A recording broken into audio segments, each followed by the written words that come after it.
Marco Rubio కోల్కతాలో machinery of charity ప్రధాన కేంద్రాన్ని సందర్శించారు. భారతీయులు మాత్రం సోషల్ మీడియాలో దీనిపై తీవ్రంగా మండిపడుతున్నారు. సాధారణంగా అమెరికా లాంటి పెద్ద దేశాల మంత్రులు మన దేశానికి వస్తే వ్యాపారం, రక్షణ లేదా దేశాల సంబంధాల గురించి చర్చిస్తారు. కానీ తాజాగా అమెరికా విదేశాంగ మంత్రి చేసిన ఒక పర్యటన ఇప్పుడు ఇంటర్నెట్ లో పెద్ద దుమారమే రేపుతోంది. అమెరికా ప్రభుత్వంలో అత్యంత కీలకమైన పదవుల్లో ఒక్కటైన సెక్రటరీ ఆఫ్ స్టేట్ గా ఉన్న మార్కో రూబియో అధికారిక పర్యటన కోసం ఇండియాకు వచ్చారు. విశేషం ఏంటంటే గత 14 ఏళ్లలో ఒక అమెరికా సెక్రటరీ ఆఫ్ స్టేట్ కోల్కతాకు రావడం ఇదే తొలిసారి. ఢిల్లీలో ప్రధాని మోదీతో సమావేశం కావడానికి ముందు ఆయన కోల్కతాలో మదర్ తెరీసా స్థాపించిన మిషనరీ ఆఫ్ చారిటీ ప్రధాన కేంద్రాన్ని సందర్శించారు. బయటకు ఇది ఒక సాధారణ పర్యటన లాగే కనిపించిన భారతీయులు మాత్రం సోషల్ మీడియాలో దీనిపై తీవ్రంగా మండిపడుతున్నారు. ఎందుకో తెలుసా? రూబియో అక్కడికి వెళ్ళింది కేవలం పలకరించడానికి కాదని, గ్రామీణ ప్రాంతాల్లో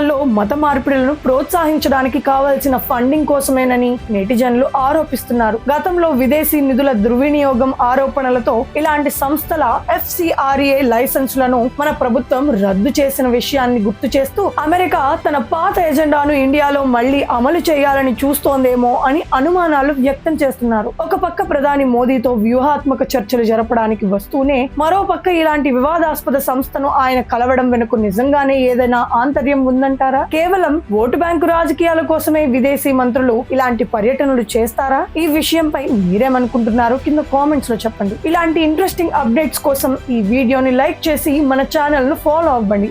జై హింద్.